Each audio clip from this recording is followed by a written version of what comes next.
And when he realizes how much bullshit that is, that his wife isn't with him for the beautiful lies, for the pretending things are better than they are. You know, a feminine energy doesn't need to be protected from the truth. They need to feel safe that they know the truth. And by him sheltering his wife, in this case, from the actual truth, it's eating his soul away faster than he even knows. There we go. Cool. We are live. We are live. All right. Well, what's up, everybody? So, per our last conversation, episode 39, with Eric Post, we had some questions from you guys regarding some of the things that we had mentioned, and they were so profound that we made a list, and we'd like to address as much as we can with a limited time that we do have today. And let's see here. First and foremost, I do want to say thank you so much for everyone listening and being so respectful and really finding value in the information that we're able to share with you. And again, it's not just our opinion. It is extracted from the world that we live in and the expertise that we're able to extract from very intelligent people and circumstance in our life, in our surroundings. And, I really resonated with the questions that were sent to me personally. Eric has also got a laundry list of questions that we're going to address here today.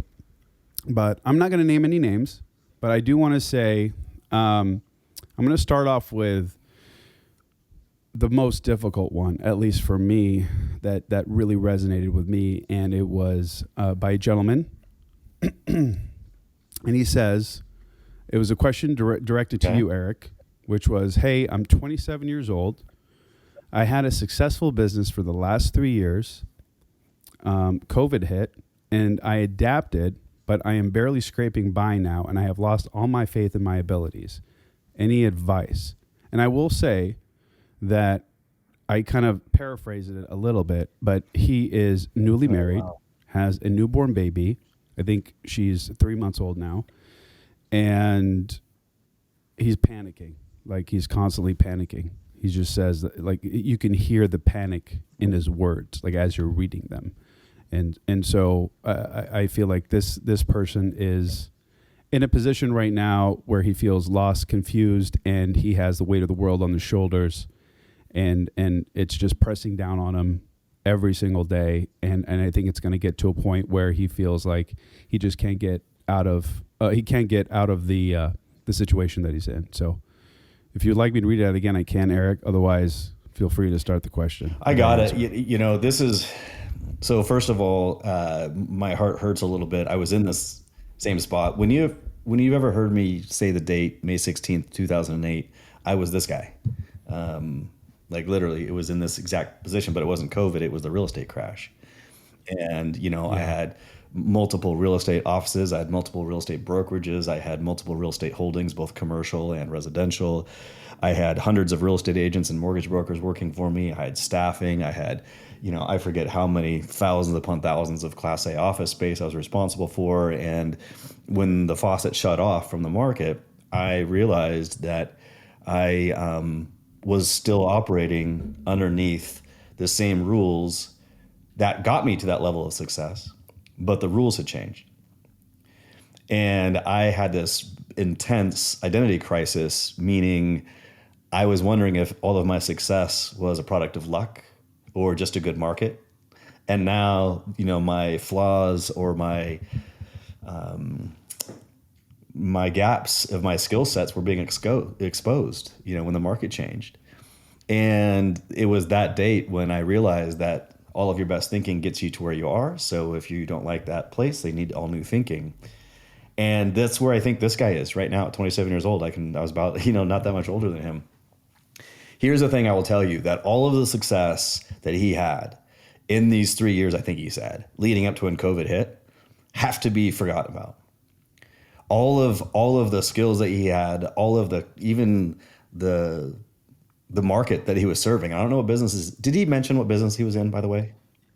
Yeah, it was like media buying. Okay. So I think he did a lot of like ads for Google and Facebook and stuff. Okay, that's excellent to know because those rules change so fast anyways in that business. The evolution of his business changed as fastest anyways. Now you have not just the advancement of technology that changes for him, but also the evolution of the consumer that happened so quickly as a result of COVID. So the first thing that I would suggest for him is to recognize that the new rules are in place.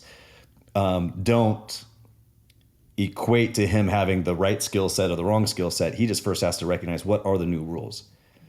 And he can't assume that the way that he was doing business just 2 weeks ago is the same way that he will successfully do business today.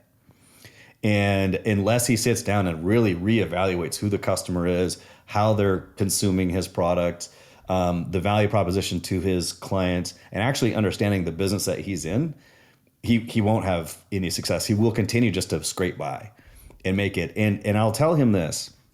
It's not about losing faith in your abilities. It's being humble that those abilities that you crafted to get you to level of success need to be recrafted. He has to be willing to say, listen, I can't be a master unless I start as a rookie. And now he should feel like he's a rookie again and start all over. And that's not from a place of his experience doesn't matter. That's from a place of you have to have that level of pure honesty about where you are in order to be able to know where you're going. You can't just look at the map and have your destination. You got to know your location. And I feel that he's probably at this low point. But now he has to forget about what he thinks he knows and be willing to receive what he needs to know now. And the more full a person is of conclusions, of things that they think they know about their business or the relationship, the more conclusions they have, the less new information they can receive. So I would try and have him find a way that he can just absolutely cleanse himself of all the conclusions that he's come to in his business, all the predicated thoughts that he has, all the past experiences and success stories that he has. I would really try and cleanse those and start from absolute pure place of humble curiosity in order to move forward. I think that's brilliant advice because when people ask me these generalized skill set type questions, I always think that it's the wrong place to start from. Like you said, because it's a mindset thing. You could be Michael Jordan. If your mind's not right, you're not going to win a game. Well, ever. And in business, we don't talk about business on this podcast together, and I don't on my TikTok page and other places, but this is what I do for a living. I mean, business, and I consult for businesses and startups and whatnot. And I'll tell you now, especially now, that any business that believes that they have a competitive advantage is wrong.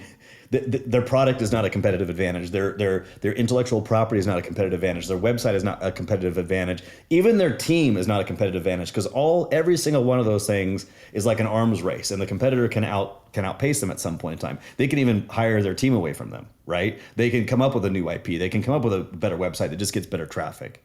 Okay, so all those things are not competitive advantages. They are temporary little competitive advantages, but not long term. The only competitive advantage any business has in today's market is to maintain an ultimate status of curiosity and education.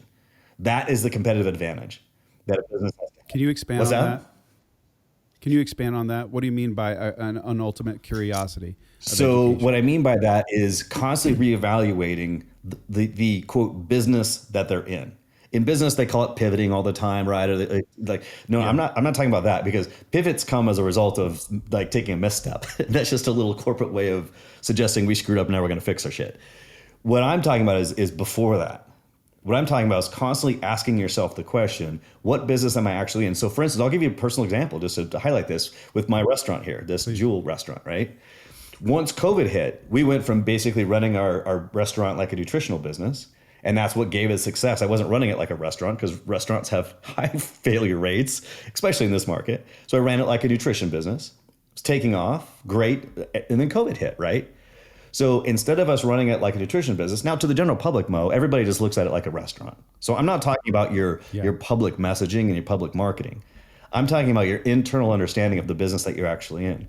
So when COVID hit, I switched. I said, okay, now we're in a different business. We're no longer in the nutrition business.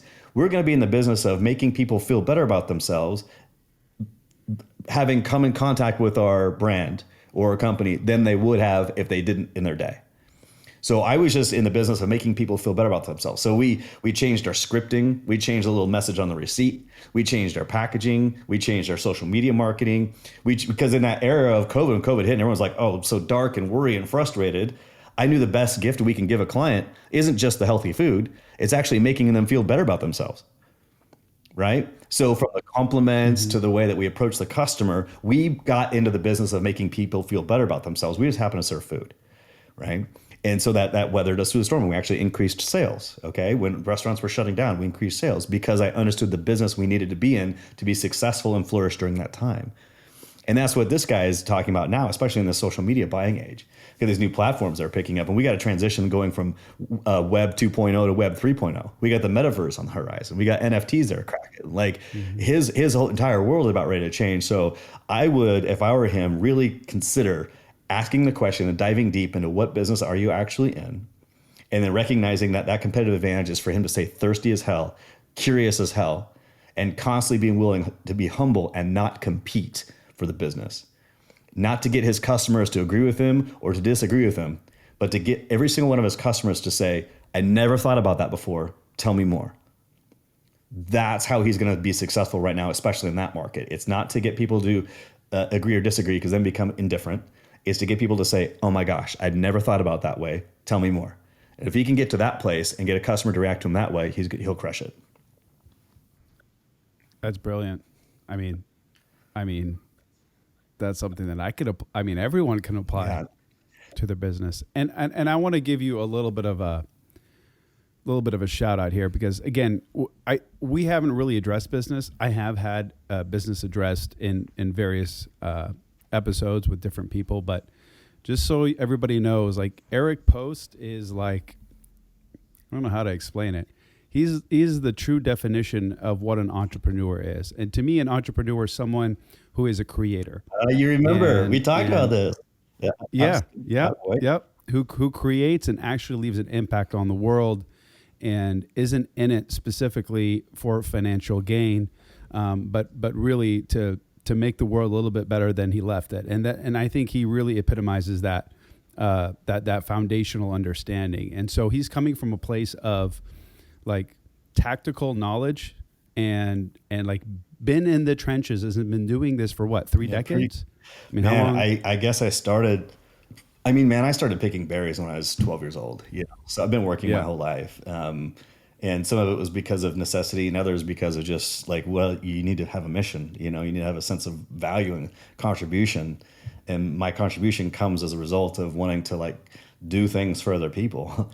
And it's really hard to find a better tool than having a great business or product or service that betters people's lives, So it was just a good match for me. But yeah, and it's all encompassing because it goes around, right? It is, but honestly, the fulfillment I got was learning about human beings, learning about how if I led a group one way, or my management team one way, or the different ways I needed to motivate my sales team versus my administration team, versus how I needed to talk to a customer in a place of stress versus in the initial points of or converting them to a customer. Like all those teeny little things, I didn't take any of them for granted. It was just a constant like thirst for trying to understand at the deeper level why human beings do what they do. So the psychology behind it was the most fascinating to me personally. And then you use that to understand people better than they know themselves. And then they're going to be wildly happy with the service that you give them. And all these companies do this bullshit thing of like, man, let's go through this customer discovery process and really get to know their business. And that is so outdated. That's so old school. Like a professional has to know their customer better than they know themselves. Or else what value do they have? Because you could go tell anybody what you need and they can give you what you need. But the real value is somebody coming to you and say, by the way, I know the pain points you're in. I know the growth mode you're in. I know your customers. I know these things. These are some ideas and some tools that will really help you right now. And they'll be like, oh, tell me more. Sign me up. Let's do business together. Right. So that's. Well, the ones that are open-minded, because I I come from like the marketing advertising space, and I can tell you, from experience, like learning how to fire clients or part ways with clients or not accept working with people specifically because they were in the mentality of this is what I want you to do, blah, blah, blah. But also understanding that they come from a perspective of like, listen, I was in the most saturated, like faked space, I think, in the history of the last, 50 years, which is digital marketing, right? Maybe not 50 years, but 30 years.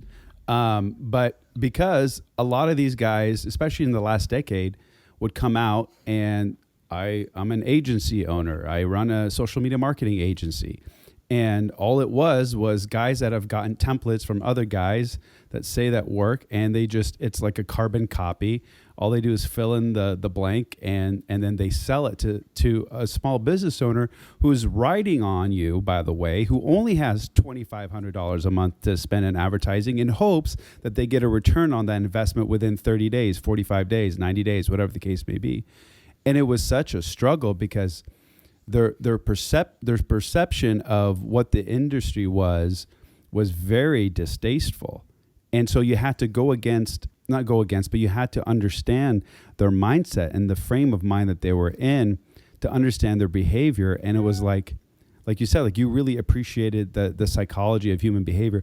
I did too, from a different perspective, was just understanding, like, it was almost like therapy. Like I had to really communicate. And a lot of these people, really good people, they just got burned.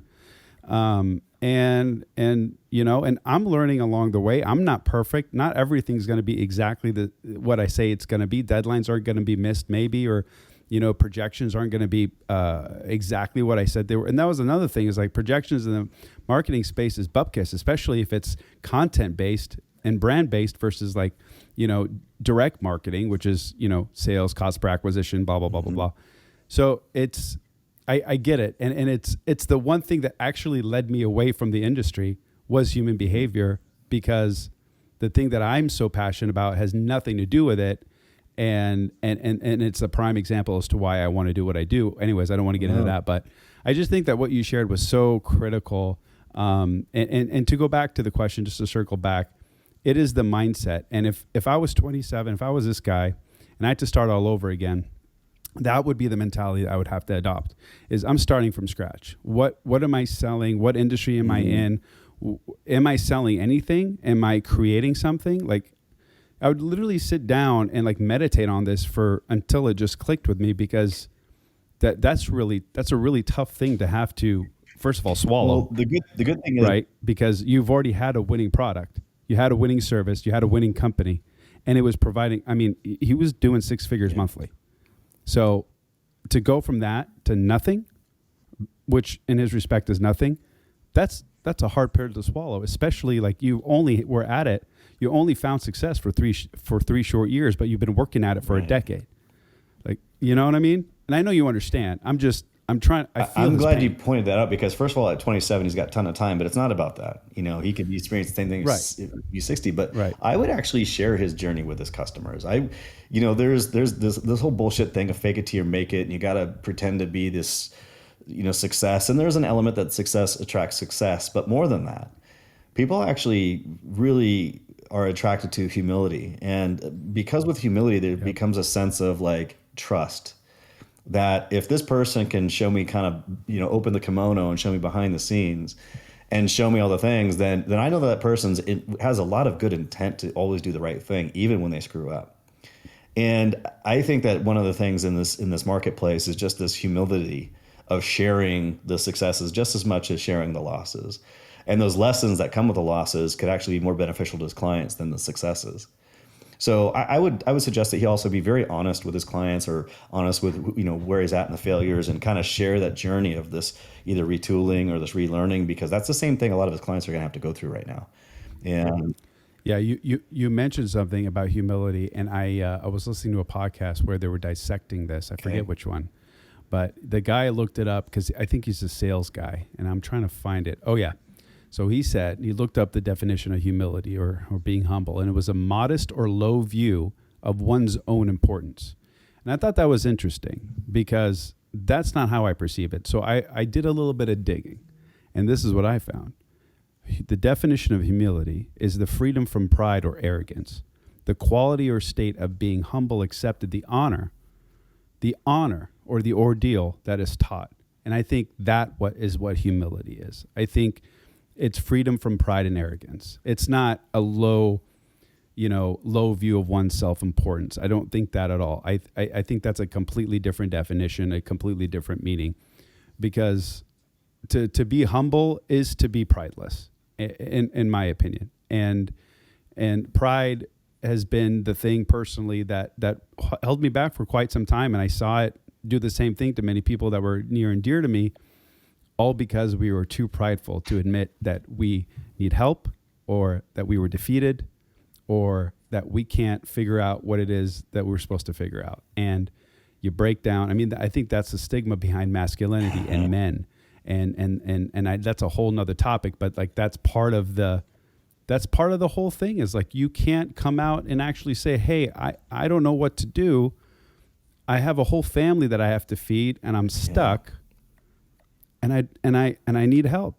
Like that, it takes a lot for someone to do that. I mean, I'm getting emotional thinking about it, because it's daunting, man. It's daunting. And I think it took a lot for this guy to really ask this question. And, so anyways. I want to commend him, but on the humility thing, the quote that's always stuck with me about humility is that humility is not about thinking less of yourself. It's about thinking of yourself less. And, the whole concept of not thinking less of yourself, but thinking of yourself less, is the gateway to success. That simple thought is the pathway to understanding that when you're especially with a client in business, that when you're thinking more about them than you are of the commission, or more about the margin you're going to make, which is the success is going to come, and it's not anything about manifesting. Like, this is just the simple principles of cause and effect. It's just simple cause and effect. If I care about you, I'm probably going to produce a good result for you. I'm probably going to get my bills paid. It's just that sort of simplicity for me that I like to think about. So humility is not thinking less of yourself. It's about thinking of yourself less. And I like that simple thought about it. So I want to get that tattooed. It's a good one. I don't know who said it. I didn't come up with that. That's a saying I know I've heard from somewhere. It's a really, really manipulative or something, but I love quotes. So let's go to the next question, bud. What else? What other questions we got? Yes. Okay. So let's go to, I think we kind of touched on that. So there's two questions that were about gratitude, and I think we can kind of tie them together. So the first one was, you spoke on gratitude a lot. I don't know if that was me or you. He didn't address. I have a tough time being stuck in my head with lots of negative thoughts. How can I actually start feeling grateful when all I feel is hatred or sadness? Okay, let's stick to that one, because that's actually different than gratitude. That's actually the selection or being different at the mercy of your emotions. Yeah. So let's talk about that one. Oof. Okay, you want to kill this one? I want to kill this one, because this is really what he's talking about, or she's talking about. Do you know any more about this person, by the way? I don't. That's literally all they said. So this person, really, what they're really talking about is their inability to be selective with their emotions. And whenever I talk to my son or my daughter about emotions, and we talk about, controlling your emotions, it has nothing to do with ignoring them. It has everything to do with being able to understand that you have the power to select your emotions once you know how. And so I want to just quickly dive into what I think and how I've learned in the past of the power of being able to select your emotions, because this is ultimately the biggest superpower you can have as a spouse or as a father or in business, is to be able to never be at the mercy of your emotions, because emotions honestly lie about the truth. They cover up the truth. They impede our clarity. And like I say, when our emotions go high, our intellect goes low. And especially when you have an environment of business or where the stakes are high, even if it's in your relationship, you have to have the ability to select emotions that serve you better. But we're not taught this in school. We're taught the Pythagorean theorem. We're not talking about the ultimate gift of being able to be in charge of yourself and of your own peace. So I found that there's basically three ways that you can control your emotions. And when I say control, really keep that in mind. It's about the the productive selection of them, not suppressing. Okay. Am I super clear on that? Not about suppression. It's about having the ability to control them because your emotions come from three main things. And if you know where your emotions come from, then if you know how to have some mastery over those places where they originate from, then the world is yours, right? And we're also going to talk about emotions in the form of selection, not in the form of like, when I say depressed, or if I accidentally say the word depressed, it's not the clinical depression. I'm talking about the choice of being depressed or in a bad mood. Does that make sense? Okay. So I'm talking about chemical imbalances. I'm talking about people generally are very good at selecting depression, anger, sadness. They're not very good at selecting joy and curiosity and gratitude. Okay. And there's some very good psychological reasons why, and that's where our society is too. So I'm gonna talk about these three things. And can I use you as a student for this? Please, you can do whatever you want. Honestly, if you had to say like what's kind of your default mood or your default emotion or reaction to things, what would you think that it is? Do you get silly? Do you get frustrated? Do you get angry? Do you get confused? Is there kind of a default thing that happens a lot? Do you find yourself in? That's a good question. I would say 10 years ago, it was frustration instantly. Yeah. Like agitation, like why? I always felt not that I was smarter than everybody that was whatever. I always felt like why would you do that? Like what? I don't understand. Like the logic behind it doesn't make any frustration. sense. Now, yeah, frustration. Now, I'm trying to find another word for like numb, because it's not numb. It's kind of like indifferent. Yeah, like okay, well, let's talk about it. I've definitely been more. I'm less reactive. I'm more chilled out. Let's talk about frustration then. And because I bet you know how easy it was, first of all, for you to think of that one. It was really easy to so that's really fresh for you. So let's use that. So just very simply, like right now, as you sit on a scale of 1 to 10, 10 being incredibly frustrated, 1 being not frustrated at all, where are you? Do you think you are on a scale of 1 to 10? Like at right this now, as you sit moment? there, how frustrated are you? Okay. 2. So now I want you to go from a 2.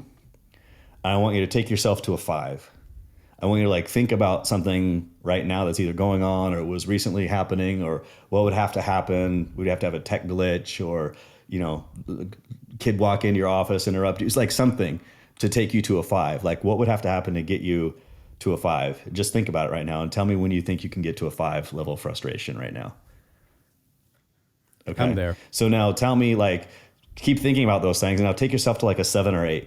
Like you have, like, what would have to happen or you have to experience if you actually get to like a 7 or 8? Like I'm fucking frustrated right now. Like this, like I got to fix what's going on right now. Tell me when we get there.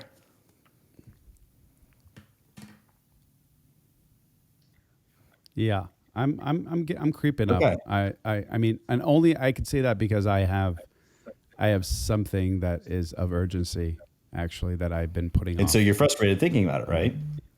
Okay. Yeah. Now just for fun, you can take yourself back down to a 2, like where we just were a minute ago. Like think about like you're comfortable right now. You're not that hungry. We're having a nice chat. You know what I mean? This was something we chose to do. We didn't have to do whatever you want, Just take yourself back down to where you were. Just breathing helps me typically. So my point with this, that default emotion of frustration, or in this person where they said hatred or sadness, when all they feel is hatred or sadness, those are things that they're very good at because they know what they need to focus on to feel those things. And just with my suggesting you focus on a different thing, I took you from a 2 to an 8. You went from a 2 to a 5 like that because you're very skilled at it. You're good at it. Right? Frustration is a good thing. That's not a good thing. It just is, right? Yes. We all have them. Yes. Yeah. I mean, it was my default, man, my whole life. And that's what I mean. So this person, I'm suggesting that hatred and sadness is their default. And one of the main reasons is because they have the gift of focusing on things that find them ways to be full of hatred or sadness. So emotions come, and these are one of 3, this is the first of 3 things on your focus. Okay. So these are things I've actually worked with people on, like food, food issues and whatnot is just on this focus, on parental issues, on with studying. Focus is one of the origins of our emotions. And if I can, just by telling you, take yourself to a 5, take yourself to an 8, take yourself about, you know what I mean? You go back and forth. Nothing changed for you in the real world at all. Only your focus changed, right? So just by changing your focus, you can start to get more of that state of gratitude. So I'm going to move to the second one. The second one is your physiology, okay? So the second one is your physiology, is your emotions and your physical body are absolutely 100% tied together, right? And I've done this in seminars, and I've had this done. I've learned this from Tony Robbins. I've learned this from lots of different experts in psychology about how our physiology and our emotions are tied together. So just for fun, will you still play with me here? Just okay. Yeah. You're all in with me for a second? So bro, here we go. Literally, we're going to do the cheesiest things. And you can see you're already kind of smiling a little bit. Look at that handsome little smile you got going there. I have a feeling. I have a feeling what's going to happen now. You know what you're going to do? You are literally going to put your arms as high, like spread your fingers as far as they can go, put them up way above your head, right? Tilt your head back, right? Put a big fucking smile on your face, right?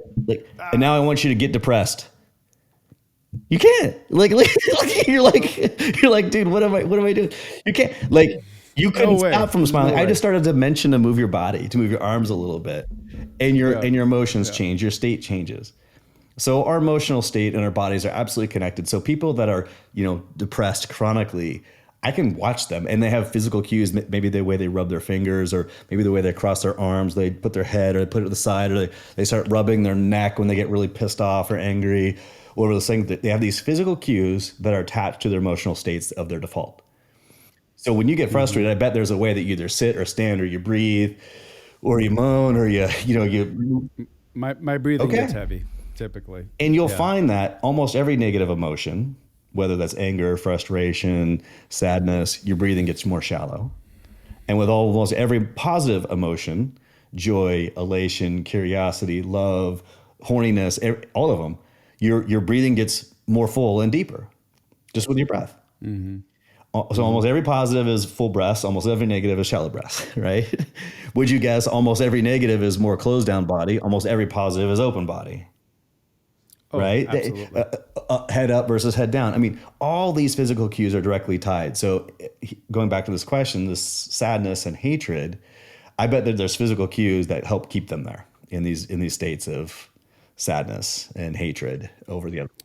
So a practical thing for them to do is maybe if they are married or, have a sibling, friend or something that lives with them, I don't know, or they can just try to pay attention to their cues and be aware the next time that they get into this mode of sadness or hatred to watch what they're doing, which is easier said than done. It's incredibly powerful when you have a dude accountability partner or a spouse or somebody in the house. Like I use this, I use this a ton, especially with my son in parenting, by the way. So he would come down in the morning and have the blanket over his head and be moping. He was a real grouch in the morning, man. Like, you know how much I love my kids, but he was a real grouch in the morning. So knowing this, he didn't know what I was doing, but I just had him do this drill where I made him put his hands up and his arms out. And I would say, spread your hands apart, arms up. And he would do it and he'd start smiling right away. He had no idea what I'm doing. He just knew this is something I wanted to do with him in the morning. It completely changed the direction and the trajectory of his day just by changing his physiology, because I knew I didn't have to tell him, dude, we're going to have a good day today. Come on, be happy. You're going to go to school. Come on, man, wake up. Nope. All I did was change his physiology and I did the rest of it. Right. So it's a wildly productive tool. And by the way, I use it in sales all the time. I use it with my customers all the time. If I notice that they're getting in a state of confusion or frustration or paralysis to make a decision, I change the way I stand up. I get them to stand up. We walk to the other side of the room. We go together. I offer them some water. I change their physiology to get them in a more productive state for themselves. Right. And so I use this constantly in parenting. I use this in business. I use this in sales, and I use it with myself dramatically. So physiology is the easiest one. It's the most powerful and it's the most easy. If you want a rapid change in your physiology, in your state or your emotion, I mean, you just literally do whatever you need to do, and you're instantly fired up, right? So that's the easiest one. So that's two. And then any questions on that, by the way? No, that's self-explanatory. And the last one's language, our internal and external language. Those, because we do experience emotions through the words that we choose, and the more colorful the language that we use, the more high the emotions are generally associated with it. Okay.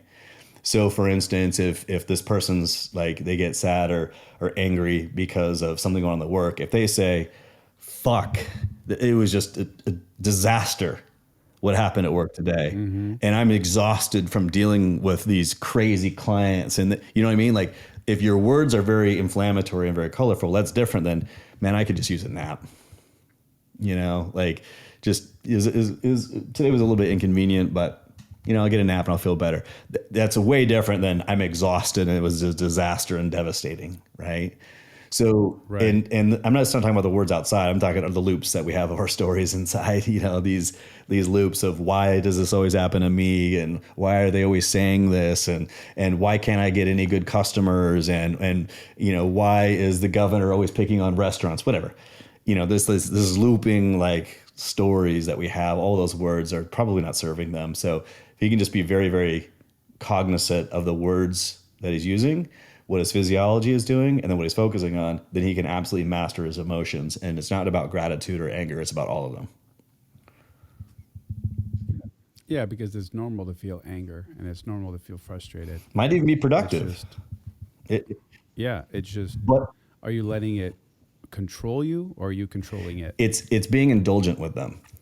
And Yeah. so for me, I actually love all day to feel all the emotions. Like, this is a personal goal of mine, is to feel a wide range of emotions, because that's how we experience life. We remember all of the most best and worst memories because we had a high intense emotion attached to them, right? From the biggest of tragedies to the biggest of loves to whatever. Those are the things that we remember with high emotion. So I want to have a very memorable life. So for me, this is something I've never talked about, but I want to experience like the whole spectrum of emotions in my day. I want to be so inspired or moved that I cry. I want to laugh till my gut hurts. I want to be so motivated and pumped up that I'm in the gym. Like, I want all of those emotions, right? And so I do that but I do it very intentionally. I'm not at the whim of whatever's happening. These are my selections of these things, right?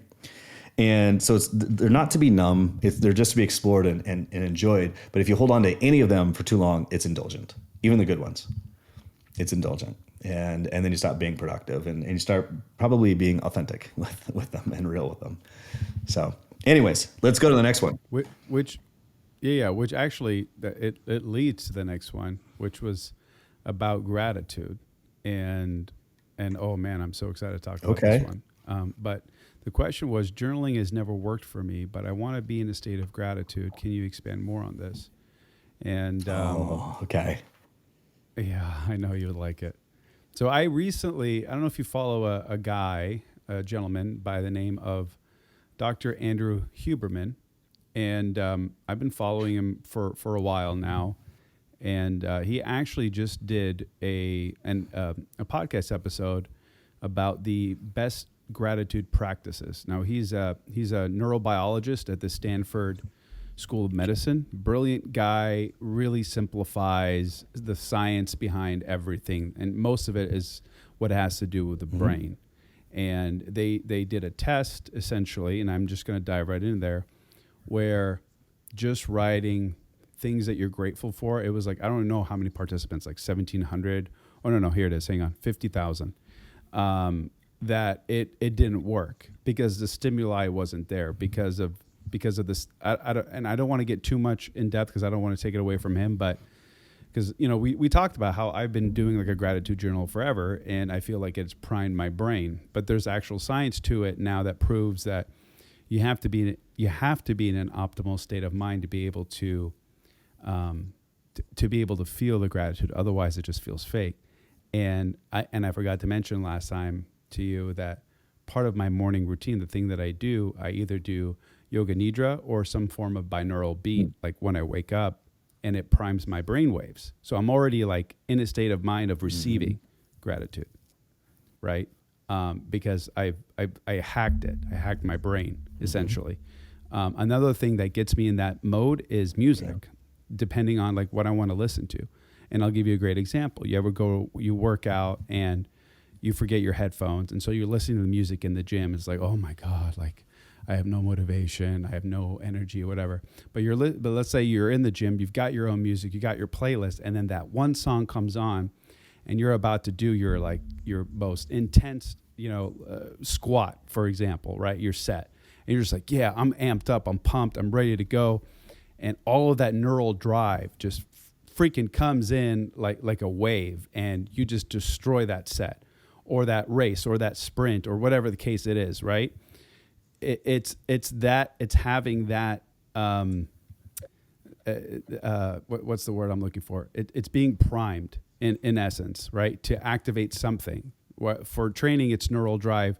For gratitude, I think it's theta, I believe. And so you could do that by hacking, by listening to specific sounds, music, binaural beats, whatever the case may be, or meditation. Like Yoga Nidra is a really, really good one. Tony Robbins actually has a really cool 10-minute one on YouTube that I used to do. But so I just want to preface, because I know you're going to go into this, and I'm so excited to hear your perspective. But I thought that was really, really fascinating. And I'm going to really incredibly dumb it down from a Harvard neuroscientist to me standing in the little basement of my home here. And I'm basing this on a lot of observation, both of my own self, of the hundreds of books they read, and of all of the thousands of people that I work with, right? And I have found that the reason why people aren't in a state of gratitude doesn't have a lot to do with the hardware. All of he's talking about is actually hardware. It's all hardware stuff about understanding the brain, and even the mechanics of a journaling is really, it's a hardware interface. There's no software going on. And to not get to simplify all of my thoughts that I've collected in 18 years of this, most of the time gratitude isn't achieved because they're simply not in the present. They're still living in the past, or they're looking to the future. And so what's happening, you talked about music as an example in the gym. The reason why music is so successful, not just because the drum beats, and there are some very primal things about music and what that does to our brains and our brain chemistry, but even more than that, it helps you anchor to the present. It's helping you keep you here now. So from the very simple standpoint, right? Yes, there are beats and music. That's why music is so great to the gym, because your mind isn't thinking about this next set. It's not thinking about what you need to do when you get home. It's not thinking about tomorrow's meeting. And it's also not thinking about the fight you had, or your childhood traumas, or the last time you got fired, or the negative shit is. So that past look is nostalgic, or it's connecting to your trauma. The future look is generally connecting you to worry. So that, of course, is going to distract you from the very present, which is where you find all your gratitude. Okay. So you just blew my mind. Does that make sense? You literally blew my mind, because you're right. Because the music is priming you for that. You're not thinking about anything but that set. It's a presence in the moment where you find all the gratitude, and it's that stillness, it's that peace, and it's that acceptance of things being how they are, as they are right now, is where true gratitude is found. So how can you use gratitude then to build the future, the future that you want? Because I personally, I've tried this whole goal planning thing. It never worked out. You see why? Me personally, because journaling is if you can't journal, it's because you're not very good at staying in the present moment. So not being good at journaling doesn't mean you're not a good journalist or not a good writer. It's a symptom of your inability to be in the present moment. That's how I view people that don't journal very well. So it's just another expression of how important it is, not that they journal, but that they get better at being in the moment. Okay. So, and all these forecasting and goal planning, you're projecting yourself into the future. So it's going to be hard to be in the state of gratitude then. So you use the term using gratitude. I think actually gratitude that comes organically uses you. A person that's filled with gratitude can't stop from positively infecting other people, can't stop from being productive in the world. You can't stop from making people smile. You can't stop from writing beautiful poetry or music. You can't stop from being incredibly creative in the boardroom or incredibly loving with your wife or your children. Gratitude uses you. I don't think you use gratitude. And I think that when you're in that state of gratitude, gratitude grabs you by the fucking head and just puts you in the most beautiful of directions. And people can't stop from being attracted to you.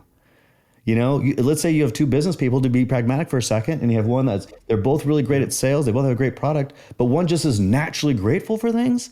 They're just going to attract people just out on accident. It's just, they don't know why they choose you over the other person. But it's that field of energy. It's that presence. It's that calm peace. It's that calming presence that gratitude gives you.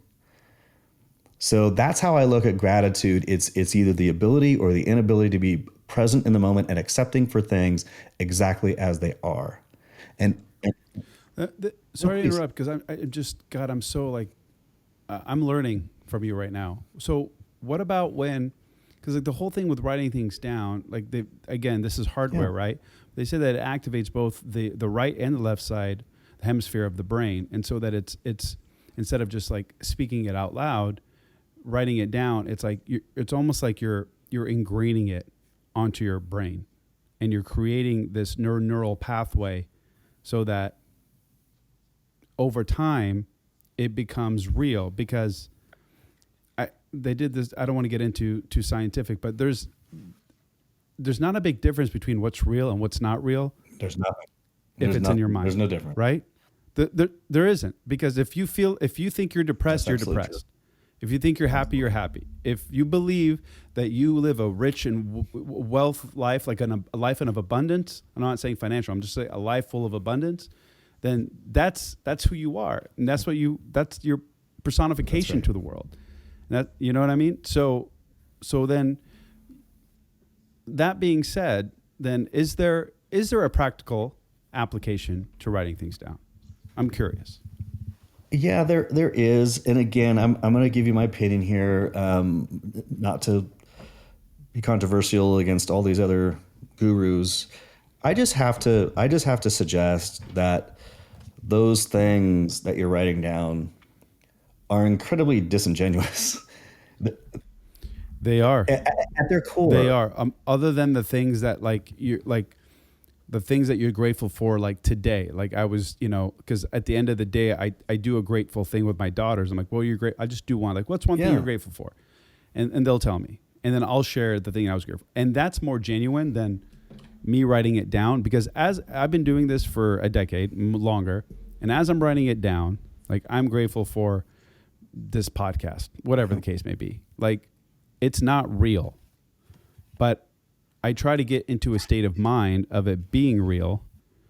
And the funny thing is 50% of the time, as I'm trying to write these positive things down, something negative is entering my brain. Now, here's the thing that's cool about what kids do. When you do it with kids, they say the most silly things, and they come up with them really quick. And they're like, I'm grateful for my peanut butter jelly sandwich. And just, Yeah. And the reason why it's so simple and so naive, but it's also the most pure, is because they are in the moment. Yeah. Right. And so we're trying to be in the moment. So we're using this tool as a way to get us into the moment, to be thankful for things, and my 401k and the love of my spouse. And, I got slippers on my feet, and there's experts that talk about the most simple things, to give 10 things that you're most simple for. You have a warm jacket on, and and I'm not saying all those are bad. I'm just saying that those are such elementary level ways of approaching actual gratitude. And I'm thankful for them, and I think that they have helped people. But why do you think there's so much fucking misery in the world if there's all these great tools? No, I'm with you. And the reason why I'm asking isn't for the person that wrote this question. I'm asking for me, because like, you should know me, but I think pretty well by now that I'm always trying to get better. And I genuinely want to know how you get into gratitude, because this, I mean, if there's a better way, I want to learn it. I want to apply it. I want to know what it is. What is the thing that I'm missing? Because I feel like the thing that I've been missing is the thing that I've been doing with my kids, and yet I neglect that for my own gratitude. And I try to focus on something that is a tool. But you're right. Like, I think we overcomplicate things. We do a lot of times. And so those are great understandings. Like, I've read in depth about the brain, and, depth about our chemical processing and what you're talking about with the priming, and absolutely. But what happens when you don't have those headphones and you're in a boardroom, Right. or what? Yep. And so I'm trying to say, well, how do you graduate from those tools to the state of being? So personally for me, I'm just sharing my own personal experience. It comes from the acceptance of the now as it is, how it is, where it is. And I think about those things. I've never said this out loud before either. These are my own internal thoughts. I've written about it here in this book that I'm using as notes today. But it's how it is, where it is, as it is. And if I can accept that, and really purely accept it, and then I'm like, wow, what an amazing, like, that is, I'm grateful for that. And if I'm grateful for that, I'm grateful for literally everything. And it's wild. The other day, this guy, I was driving back, it was actually Monday, driving back from the mountain, and this guy pulled up next to me, and he was in the backseat of this car. It was a junker car, and this girl was driving. There was a dog in the front seat. Rolled down his window. He just started yelling profanities at me, right? So somehow he thought like I cut him off at the way this road merged or whatever, and I didn't. Whatever. And I'm like, and he's hanging out the window. He's yelling at me, right? So initially, I'm telling you, I'm like, let's go. Like, we're pulling over, and who's your right to yell at me, and all that kind of stuff. And as I was rolling down the window, my new programming took over. I didn't think about it. I had to do a shift, and all of a sudden, out of the words of my mouth, I'm like, hey man, I'm so sorry you're feeling that way. I'll do better. That's literally all I said. And he looked at me, and he goes, man, I'm sorry, you're such an asshole. It's just been a bad day. And now we're doing like 20 miles an hour going through Sandy, right? And I'm like, I had one the other day too, man. Hope your day gets better. And he's like, you too, brother, you too. And we rolled up our windows and kept going. And that I rolled my window. I'm like, where'd that come from? But it's because I've been just continually working on my ego doesn't matter.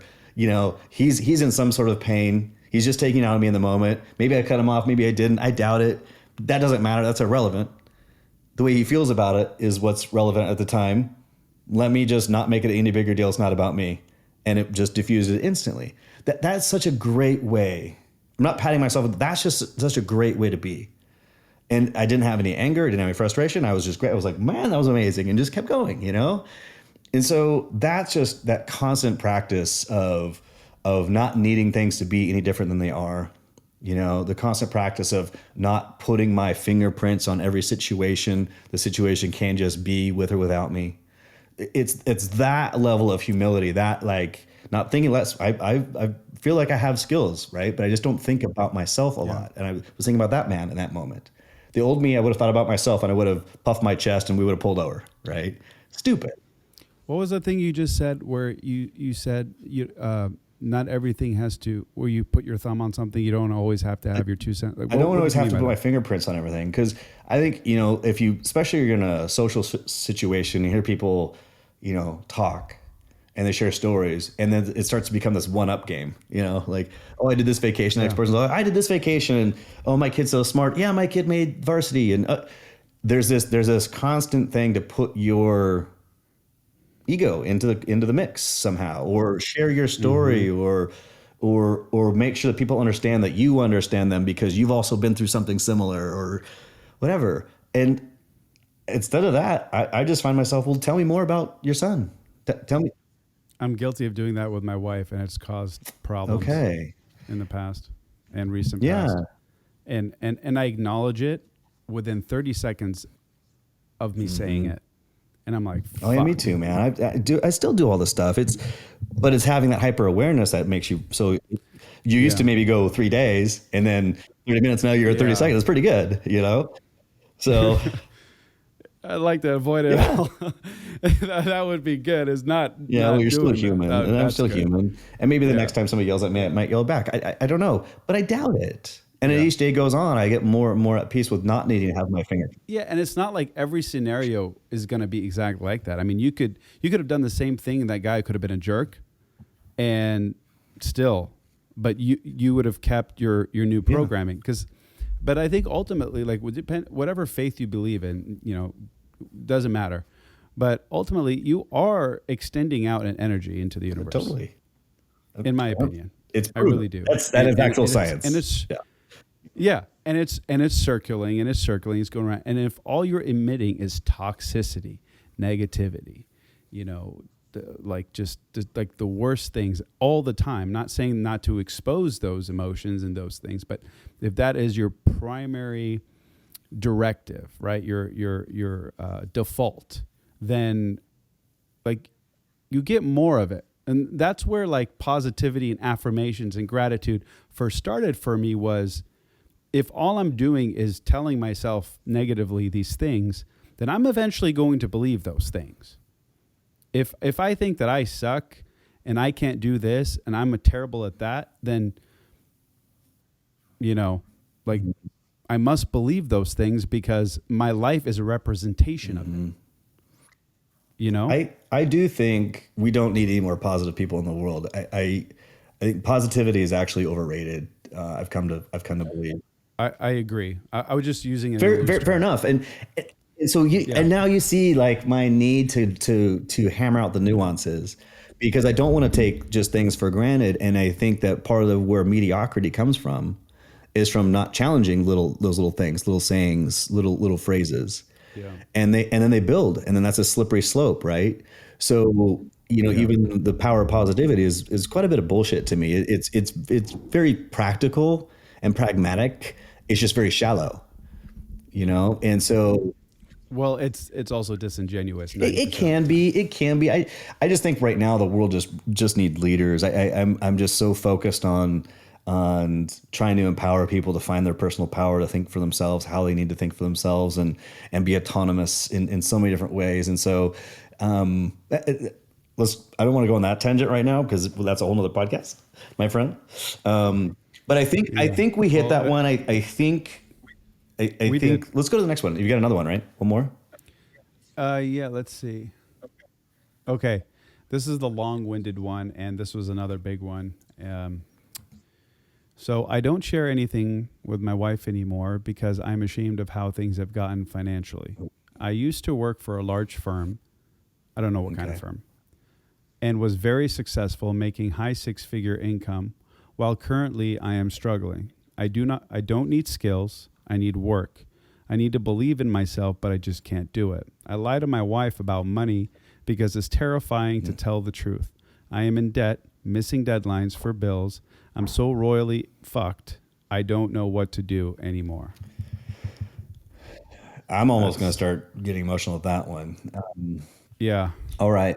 Let's dive into that one. This is very, very personal, and I don't have a lot to go on. Yeah. Or else if this was a person I was coaching, we'd spend a lot of time of him or her, him in this case, exploring. And he may reach out. And I hope he does. So here's what I'm going to say, a couple of things. I'm going to say that society teaches us that a beautiful lie is better than the harsh truth. I'm getting emotional. And when he realizes how much bullshit that is, that his wife isn't with him for the beautiful lies, for the pretending things are better than they are. A feminine energy doesn't need to be protected from the truth. They need to feel safe that they know the truth. And by him sheltering his wife, in this case, from the actual truth, it's eating his soul away faster than he even knows. And it's going to be really hard for him to rebuild on his own. And he's going to need her strength and her support and her guidance and her wisdom and her accountability for him to make this a turnaround. This isn't a him thing. This is a them thing, in my opinion. You signed on to be something for somebody else in addition to being something for you. And by him not stepping up and bringing her into the fold, it's going to be a long fucking soulless, soul-eating journey that probably not turn out very well until the truth is what's holding him back, if I'm just going to say it. And until he can be truthful in his house, he can't be truthful in his business, and he can't be truthful with himself on what he needs to do to turn this thing around. I can feel the level of despair he's in, though. Yeah, and I got emotional because I can relate. And I can relate to that. And I've done this. So this isn't me philosophizing. This is now me sharing my personal journey of having done what he's done and realizing how fucking stupid it is. Yeah. You know, and because I was able to figure that out, you know, I fixed it, you know, and that's great. And fixing it is not the right word. It's because he's not going to fix it. He's going to do something different. He doesn't need to put Band-Aids and fix what's been done. He needs to completely look at this as a new chalkboard, a new erase board, a new level playing field. He can't be looking at fixing the past. He absolutely needs to create something new and beautiful, and not spend time patching the old version of what got him to where he is now. It's so tough though, Eric. It's really, really tough when you feel like, and I'm speaking from experience because a similar thing has happened as well to me with my wife. And a lot of it was really, it is a them thing, don't get me wrong. But when you lie to yourself for years and years and years, it's really easy to lie to other people that are closest to you. And it just gets, and in regards to his wife, like I can feel where he's coming from. It feels like he had this responsibility and he was able to provide this life for his family, and then everything just came crumbling down. And it feels like he doesn't know what he's going to do anymore. And that's coming from a place of responsibility. And I know, but Mo, the biggest lie he's telling himself is that his value comes from making six figures and being successful. I get that. I see that. I do. And I understand. But he also said that he's terrified to tell the truth. And that necessarily isn't like from telling the truth that he, you know, isn't making money or doesn't have the finances. I think he's just terrified of telling the truth in general, because who knows how long he's been lying. Deeper than that, Mo, it's terrifying to tell the truth because he believes his identity in the world is having been productive and successful and being provided financially in this case. Well, what if that identity is what made his wife, not made his wife, but what if that was the identity that he sold to his wife before? There you go. But and he's in fear. I'm suggesting that that's not giving his wife enough credit. Right, and I get that. I'm with you. I don't know them, but I've never met them, but I know enough human beings to know that even if you're sold a bill of goods, meaning I'm going to take care of the rest of my life and all that kind of stuff, people are wise enough to know there's pitfalls. I've also known women to hold, even though they have forgiven and they've moved past it, that they hold on to resentment. Then that's a them problem. That's not a him problem. He can't see. Here's the thing: he can't take on his wife's, if she has a lack of work that she's not done on herself, or lack of healing, or a shallowness. He can't take that on. He can't take that on. I would hope that she would support him and work through these things with him. And totally. But that's not the case. But he can't take responsibility for her at this time. He can take responsibility for what he needs to do, and the right thing for him to do is to be honest about the situation and go from there. So you're saying he should feel, let's say he exposes everything, and no matter how her reaction is, he should feel content with the fact that he was telling you. He needs to be humble that he lied for so long, and he needs to be real that there's going to be consequences, because he can't expect, just because he tells the truth now, that everything's going to be fine, hunky-dory. She's going to just... Oh, well, no. Every single choice we make has a consequence, good or bad, a prosequence or a consequence. So there will be consequences that he should be able to stand firm and hold and accept, fall on that sword 100%. He needs to face these consequences. It's his not facing the consequences that's stopping him from fucking changing things and turning it around. It's really freeing once you do fall on your own sword. Yeah, we've both done it, I'm sure. Plenty of times. Yeah, it's plenty of times. So I want him to hear the words that your value is not in the money that you make or that you used to make. Your value will be in who you become as a result of facing this fucking head on. That's going to be the value that you provide to the people around you and to yourself, is you evolving continually into this next little version of him. That will be his real value, because he's going to have more to share with the world. And this experience is actually going to propel him to success. And I have no question that I've seen it a million times. So That's a funny thing. That's a funny word, success. yeah. I think ultimately when we hear the word success, we tie it to monetary success. Like, oh, he's successful. Cool. Well, what car does he drive? Does he live in a big house? Like, it's so funny. Like, I come from a family that came from nothing and built something out of nothing, and then had a good life, destroyed my own life, built it back up, lost a lot, and now I've been in this like limbo of figuring out what to do next. And it's so funny, and I say, this is the first time I've ever said this out loud, it's exciting to be in the position that I'm in right now, because I don't know what I'm going to do per se, but I know that the next stage of my life is going to be the most fulfilling. I don't know if it's going to be more financially fulfilling.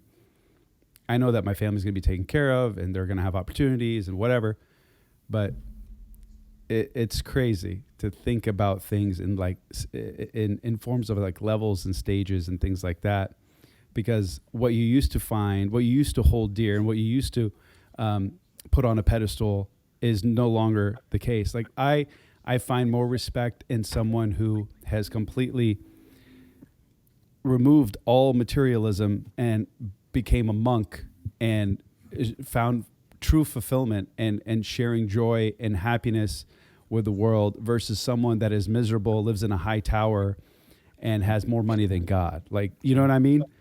But it would be very cool to have like a little bit of both, because at the end of the day, money or monetary, like actual cash or NFTs, whatever the fuck you kids are buying these days, as a tool can leverage and do so much good, right? But it's also like such a stigma to say like, okay, well, this person is successful. Like, okay, well, he's not successful financially. I mean, he has a roof over his head and he takes care of his family, blah, blah, blah. But his success lies in this, or his success lies in this, and her success is in this or this. And which brings me to my next point, because a lot of time we go along this path that we call life, and we say that we have these goals and aspirations. I'm going to go to college for 4 years. I'm going to go get my MBA. After I get my bachelor's, I'm going to get a job at this. I'm going to go to, Intel. I'm going to work there. I'm going to create a business, whatever the case may be. But you never know. I can't tell you how many pre-med friends of mine never finished, who were the smartest human beings that I've ever met, and completely went a drastic different direction. Or people that thought that they were going to be in the workforce, business force, that end up going back to school after having children and becoming a dentist or a orthodontist or a doctor or whatever the case may be. It's just that you don't know. And so one of the things that you had sent to me was allow growth without expectation of the right path or pace. And I think that was a great way to tie into it, because we all go, I mean, we're like predetermined to, the moment that we are born, like we have an expectation of everything. We expect that if we work out for 90 days, have a clean nutritional plan, get enough cardiovascular endurance involved, that we expect that after 90 days, we're going to lose some weight and or body fat. We expect that if we eat nothing but junk food for 10 years, that we're going to get fat, diabetes, whatever the case may be. We expect that if we get married, we're going to have kids. I don't know, whatever. I'm just saying, like, there are always expectations tied to whatever form of growth that you're on right now. And I think eliminating those expectations is where growth and freedom really comes from. Growth is going to happen regardless of your expectations. It's your gratitude and your fulfillment during it that changes. And so I'm going to tie it back to our previous conversation. I think that most people can agree that in general, that you can have a pretty great life if every day you live in a state of grace, gratitude, and joy. You know, if that was a default, if you had $100 million, if you had $100, I think you could look back on your life and say, man, I had a fucking great life. You know, so many smiles, so many warm hugs, so many handshakes, so many genuine exchanges of stories and experiences with people, right? This isn't me getting weird. Like I when you said the blend between the monk and the guy in the high tower, you know, that's exactly where I want to be. And getting towards that sort of nice balance. But in general, I think that the expectations come because society told you what's supposed to happen if you do X, Y, and Z. So just to use your fitness thing for an example, you know, you go to the gym, you need to use that 30 pounds. You come home and you look yourself in the mirror after day one, you don't see anything. Come home, look yourself in the mirror day two, you don't see anything. Go work your ass off for 2 hours in the gym, come home day three, you don't see anything, right? Nobody knows when you're actually going to see a change. But if you have buy-in that going to the gym is the right thing for your life and it's going to give you the results, then that day-to-day expectation goes away. And it's that practice of like going and staying in the mirror and saying, do I look any better? Do I look sexier? Is what's killing the gratitude, joy, and grace of the process that they're going to the gym. Instead of being so focused on that expectation of the goal, and that's why I have a problem with goal setting. It's because I think you don't recognize as you go through the process of achieving the goal, how much bigger of a person you're becoming along the way. And you could probably way overshoot the goal that you initially set because you set that goal as a different person. But yet what happens when we set the goal, we go to that fucking goal. So instead of me saying, like when I was training, I wouldn't say, I'm going to go run 6 miles today. I would say, I'm going to go run for an hour. I'm going to go run for 90 minutes. I'm going to run as far as I can in that time. Completely different experience, completely different mindset than me just running the 6 miles. Because maybe I actually could get 7 or 7.5 in that same time. Yeah. Okay. And that's what I'm talking about. So with these things of growth without expectation is a great distinction, as long as you know that the expectations are generally placed from external and we've just bought into it and then we fall into that trap. But if you say, man, I just know this is going to be good for my health. I need to, change up my diet and my working out, and you just buy into that and you just do it without expectation. Magically, instead of losing 20 pounds, you might lose 25 and even get more fit. And, your LDL goes even lower. And there's just all these other things because your body chemistry isn't pent up in stress and anger and frustration about not achieving the goals. Right, because you're so much more grateful than if you were checking yourself in the mirror every single day or standing on the scale, whatever the case may be, and having that expectation of weight loss. Then it's been like, let's say it's been 5 months and you're not even paying attention to it. And then one day you're pulling up your pants or you're buttoning your shirt and you're like, wow. Or what's actually, and just as cool, they go in the office and like, have you been losing weight? Or somebody like, you look amazing. Yeah. What you're doing. It's that when that happens naturally is where it just starts to make a lot of sense. And you asked me in our last podcast about, I talking about fat person versus fit person. And that's what happens with yo-yo dieting. Yep. And so it's those things. And you asked me, how do you change your identity, from being a fat person or an obese person or an unhealthy person to a fit person. And that starts to happen when you do start to get like you do start to self-identify, like, man, I do feel bad. You start to become that person, just over time. And so that's the slow way. I personally believe that you can just decide. I personally believe that you can actually make a decision in a moment and you're no longer willing to accept that bullshit that you were unhealthy before, or you're no longer going to accept that you're broke. You're no longer going to accept that you were an ungrateful person. I personally believe that the power of a decision is incredibly underestimated. And once you just have a complete shift you have that shift in perception, your brain is rewired. You want to talk about neurochemistry? Like there is a complete chemistry change when you happen. Like I can actually feel myself right now just by doing the snapping. I do a snapping thing where I like change and I shift my focus. I am incredibly more focused and pumped up and powerful than I was 20 seconds ago. But because you can do that in a second. Okay.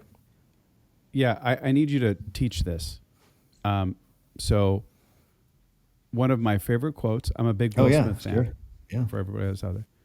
One of my favorite quotes that has resonated with me for very long is, well, first off is, there's two. The first one is being realistic is the fastest way to living a life of mediocrity. That was one, and we'll touch on that later. But the one that we're talking about right now, about you said you can snap your fingers and you can just decide. You can change your mindset, your awareness, your everything. He says there's a redemptive power that making a choice has rather than feeling like you're an effect to all the things that are just happening. Make a choice. Just decide. What's it going to be? Who you're going to be? How you're going to do it. Just decide. And from that point, the universe will get out of your way. So I've never figured this out, to be blunt. I know people that have been able to encompass this, but no one's really been able to explain it. I'll try. And this is really powerful for me. Like I'm getting fucking fired up right now. I want to know like what is it for you that can make you say, I'm not going to be broke anymore. I'm not going to be depressed. I'm going to be fit. I'm going to feel healthy. I'm going to be overjoyed and grateful every day. Is it repetition?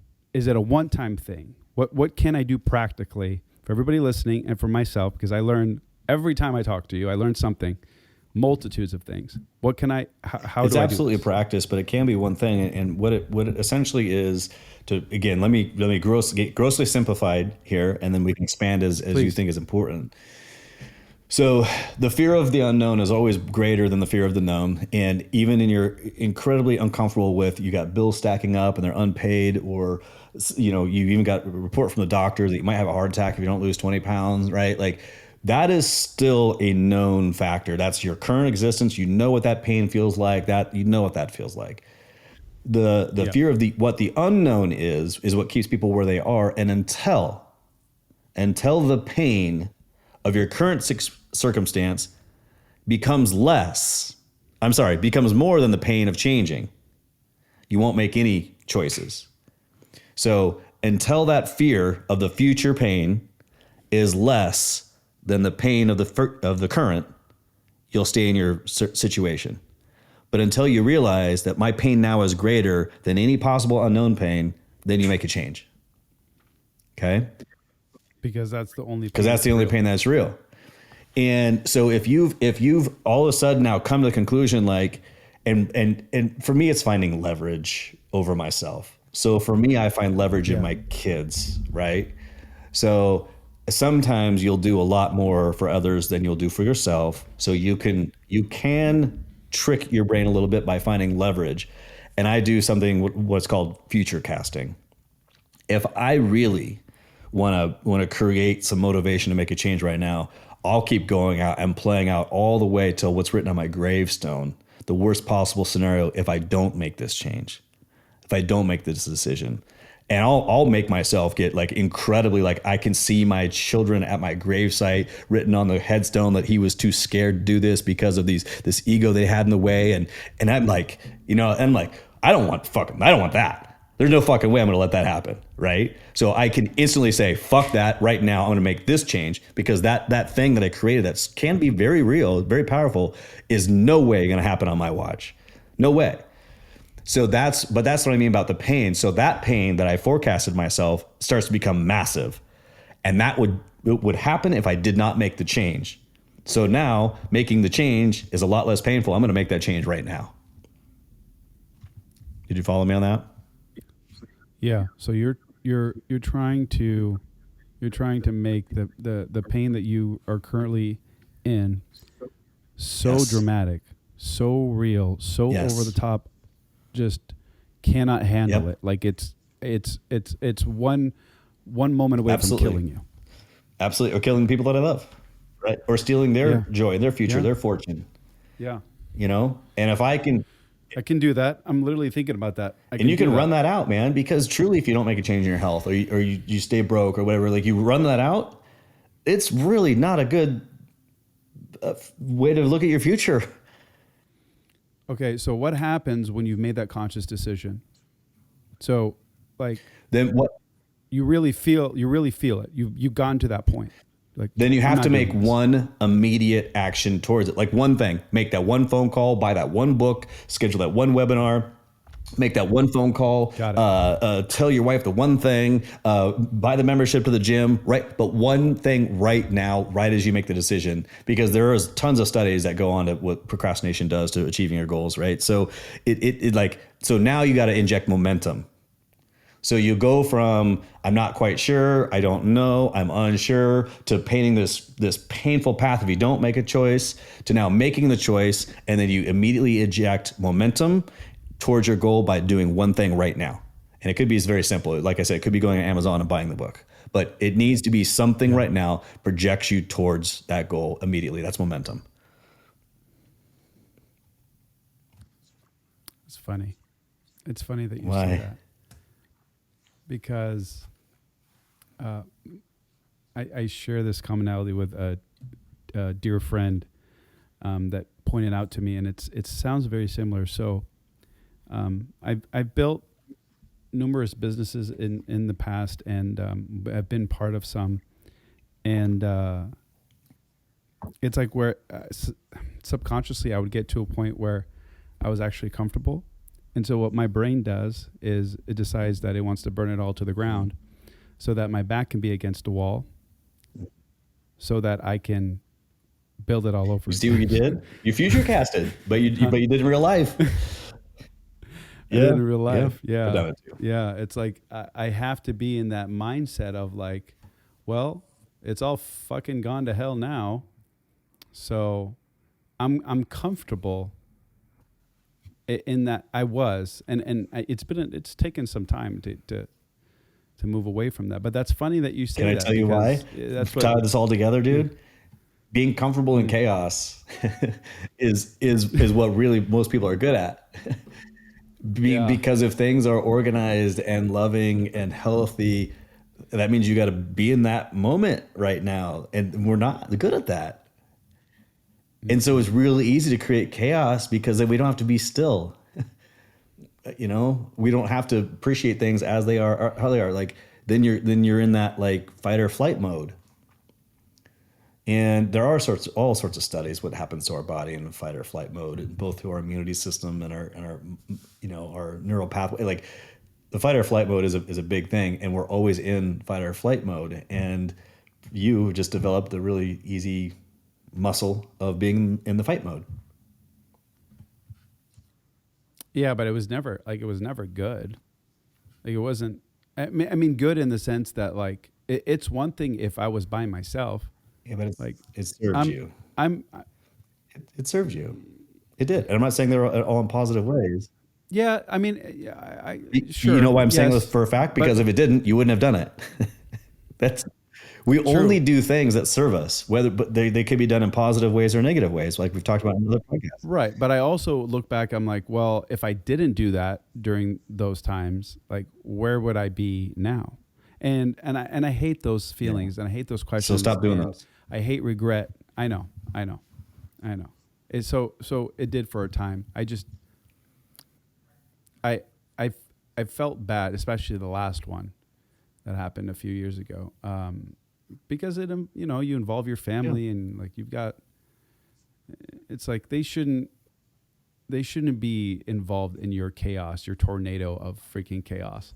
That's something that you chose, you decided to do. Like that's not fair to them. So that's where Is it fair for them to be confused while you're quiet at dinner, Mo? Is it fair for them to be confused while you're short while they're brushing their teeth? Is that fair and not understand what's going on? Is it fair for them to see you, looking at your phone with the thinker lines, and them not feeling like they're safe enough to ask you what's wrong. Is that fair? No. And I'm asking, those are genuine questions, and I'm not trying to lead you. But the term fair is easily, I can easily always debate against it. What's fair to you might not be fair to them. And the idea of protecting our spouses from reality or our families from reality, I think is fucking pansy. I don't think that's masculine at all. I don't think there's anything manly about hiding your trials and tribulations from the ones that love you. I think that's a false sense of Western masculinity that's broken a lot of men and a lot of families. And I'm speaking from experience here, Mo. I'm not philosophizing. I agree with you. And I agree with you. It's been hard to unwire like a lifetime of that, like that's all I saw growing up. I believe Literally. it. And we've talked about this, and I know the way you grew up, and even culturally things are different, right? Absolutely. Yeah. But at this point where you are right now, who the fuck cares about the way you grew up? Yeah. No, I agree, because there's like I read this thing. I forget. I don't know. I read a lot and I listen to shit, and I don't remember half the times who wrote it, who said it, whatever. So forgive me. Okay, I'm terrible with that. But I will say, it was basically what was said was if you're a child and you're blaming your circumstance and your upbringing and whatever, then you have an excuse. You're still a child. You're developing. You don't know what you don't know. But if you're a full-grown human being and you're still blaming mommy and daddy or your circumstances or your childhood or whatever it was, then it's your fault at that point. Like, you need to be able to, like, what are you doing about it? Like how much longer are you going to, play the victim in your own life? Like, why? It's your life. Like, why wouldn't you do everything you possibly could? Like, nobody's coming to save you. Who's, like, what do you think is going to happen? And I'm really emotional about this because I will say this wholeheartedly. I grew up in a bubble. My dad died when I was young. My uncles were the father figures, but they were working like freaking slaves nonstop, building their businesses, and all the power to them, because those motherfuckers are some of the smartest entrepreneurs I've ever met.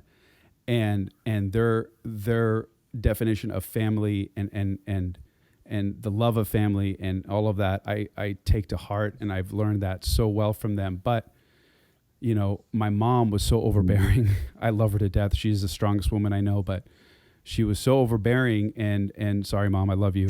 And not that you listen to this. I was raised in a bubble that by the time I broke out of that bubble, I was pretty fucked up, in the sense that I thought that the world owed me something. I thought that someone was going to, I don't know, the hand of God was going to come down from the sky, and no matter what situation I was in, I was going to be saved and protected and whatever. Right. And that led me to sleeping in my car for 6 months, not knowing what to do, completely being disconnected from my family. And I don't want to get too much into this, but I'm just saying, like, that's how devastating it can be to play the victim.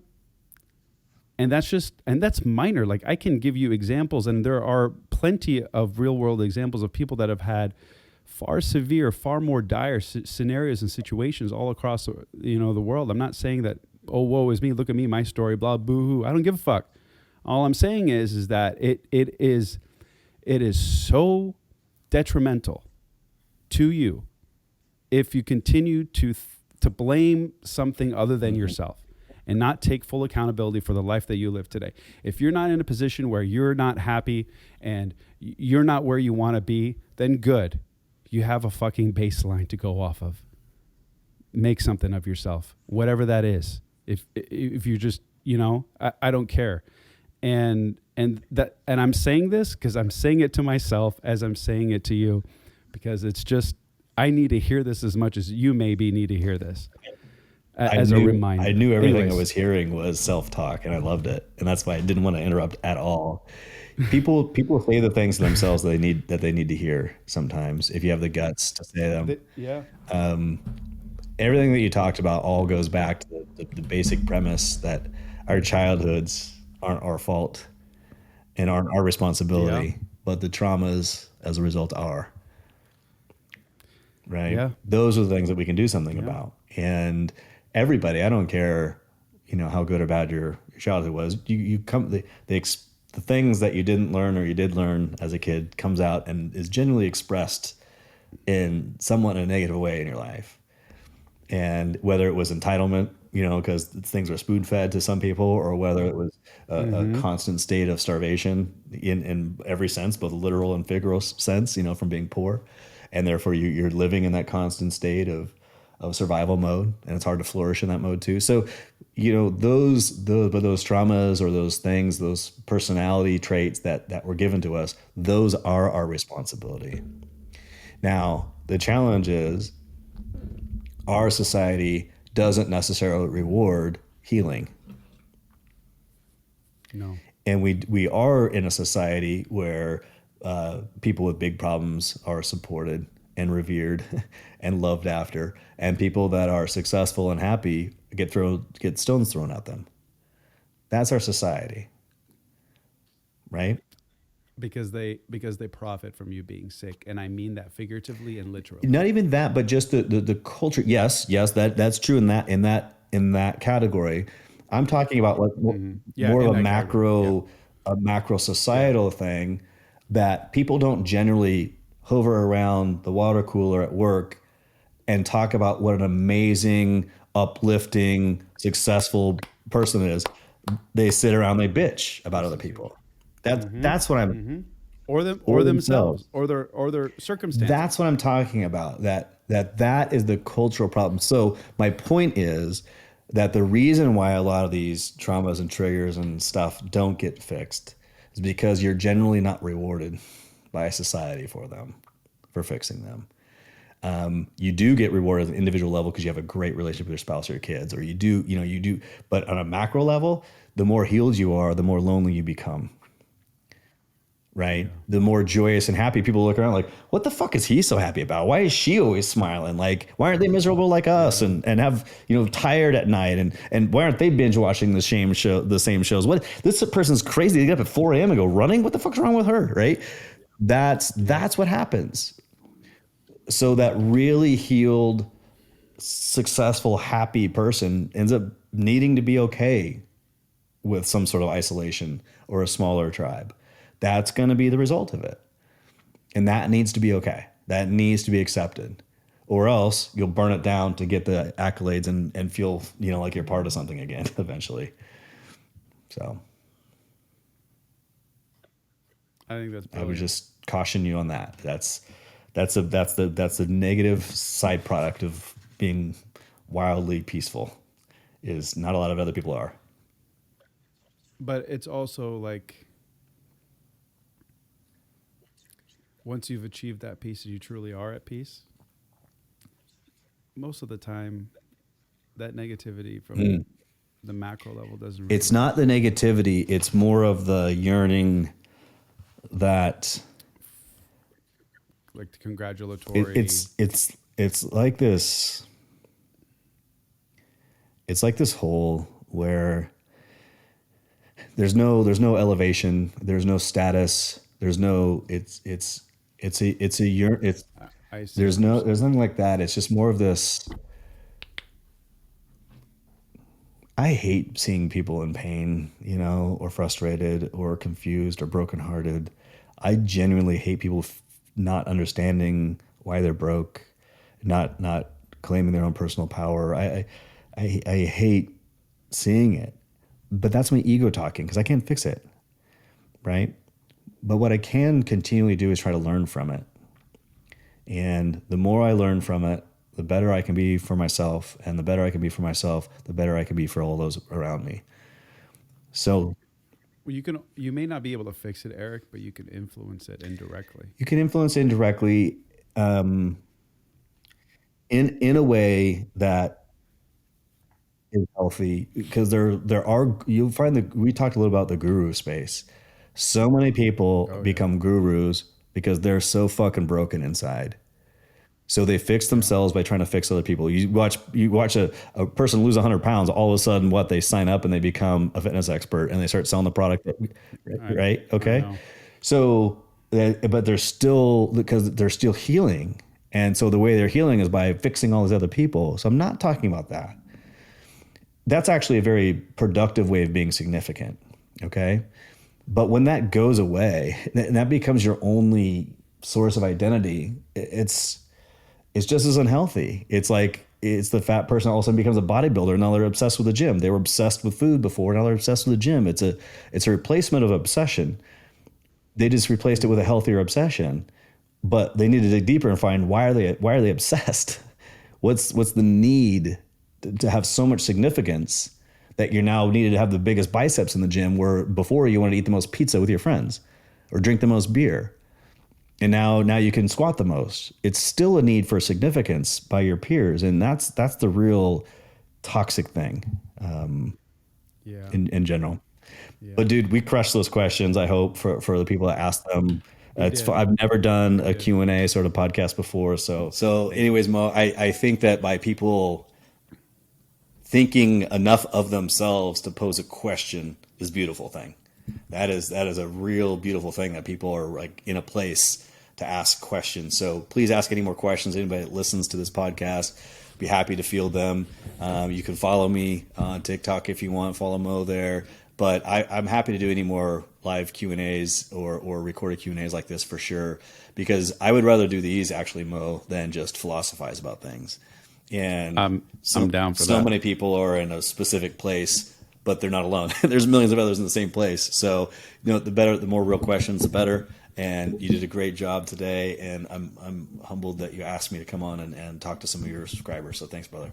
Appreciate Absolutely, brother. I appreciate you coming on, always being willing. And I'm going to call you out. I want to show of hands in the comments. Who thinks Eric should start his own podcast like yesterday? I got to figure out the best way to do it. I've been recording you, so I know. I mean, and what's great is that I could literally send you all of the content we've done, and that's content for you. But you're just, it's the, and I'll say this, sincerely, you have too much good knowledge and information not to share. So I'm gonna keep trying to get you on until you do your own thing and don't have time for us little people. Shut up. Talk to you later, man. Have such a good day. All right, brother. You too. See you, man. Bye. Bye.